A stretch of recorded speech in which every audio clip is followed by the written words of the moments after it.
ಎಲ್ಲ ವೀಕ್ಷಕರಿಗೆ ಶ್ರೀರಾಮ ನವಮಿಯ ಹಾರ್ದಿಕ ಶುಭಾಶಯಗಳು.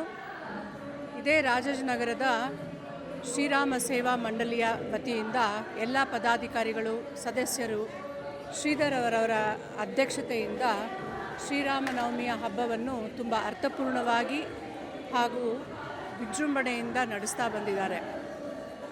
ಇದೇ 24 ಅಕ್ಟೋಬರ್ 2024ರಂದು 63 ಅಡಿ ಎತ್ತರ ಇರುವಂತಹ ಶ್ರೀರಾಮಾಂಜನೇಯರ ಪ್ರತಿಮೆಯನ್ನು ಅವತ್ತಿನ ದಿನ ಉದ್ಘಾಟನೆ ಮಾಡಲಾಯಿತು.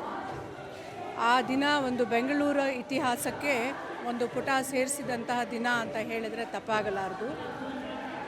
ಇವತ್ತು ಶುಕ್ಲಪಕ್ಷ ಚೈತ್ರ ಮಾಸದ ದಿನದಂದು ಅಯೋಧ್ಯೆಯಲ್ಲಿ ಶ್ರೀರಾಮರು ಜನಿಸಿರುವಂಥ ದಿನ. ಶ್ರೀರಾಮ ಜನಿಸಿದಂಥ ಒಂದು ದಿನ ನಂತರ ಭರತ ಜನಿಸಿದಂಥದ್ದು.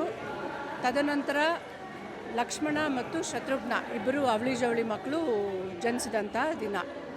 ಇವತ್ತು ಶ್ರೀರಾಮ ಮಂದಿರದಲ್ಲಿ 4 ಜನ ಶ್ರೀರಾಮ, ಭರತ, ಶತ್ರುಘ್ನ, ಲಕ್ಷ್ಮಣನನ್ನು ತೊಟ್ಲಲ್ಲಿ ತೂಗುವಂಥ ಕಾರ್ಯಕ್ರಮ ಕೂಡ ಹಮ್ಮಿಕೊಂಡಿದ್ದಾರೆ.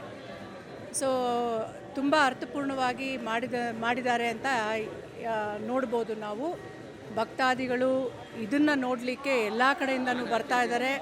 ಇಲ್ಲಿ ನಮ್ಮ ಸೌತ್ ಇಂಡಿಯಾ ಅಲ್ಲಿ ಒಂದು ಅಯೋಧ್ಯೆ ಅಂತ ಹೇಳೋಕ್ಕೆ ತಪ್ಪಾಗಲಾರದು. ಇಲ್ಲಿ ಅಷ್ಟು ಚೆನ್ನಾಗಿ ಮೂರ್ತಿನ ಪ್ರತಿಷ್ಠಾಪನೆ ಮಾಡಿದ್ದಾರೆ.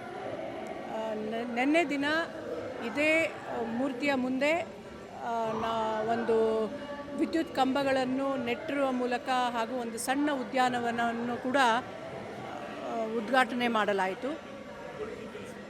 ಬಂದಿರುವಂಥ ಎಲ್ಲ ಭಕ್ತಾದಿಗಳಿಗೆ, ವೀಕ್ಷಕರಿಗೆ ಮತ್ತೊಮ್ಮೆ ಶ್ರೀರಾಮ ನವಮಿಯ ಆರ್ಥಿಕ ಶುಭಾಶಯಗಳನ್ನ ಹೇಳ್ತಾ, ಶ್ರೀರಾಮ ಎಲ್ಲರ ಕೃಪಾ ಕಟಾಕ್ಷ ಇರಲಿ ಎಲ್ಲರ ಮೇಲೂ ಅಂತ ಹೇಳ್ತಾ ಥ್ಯಾಂಕ್ ಯು, ಧನ್ಯವಾದಗಳು.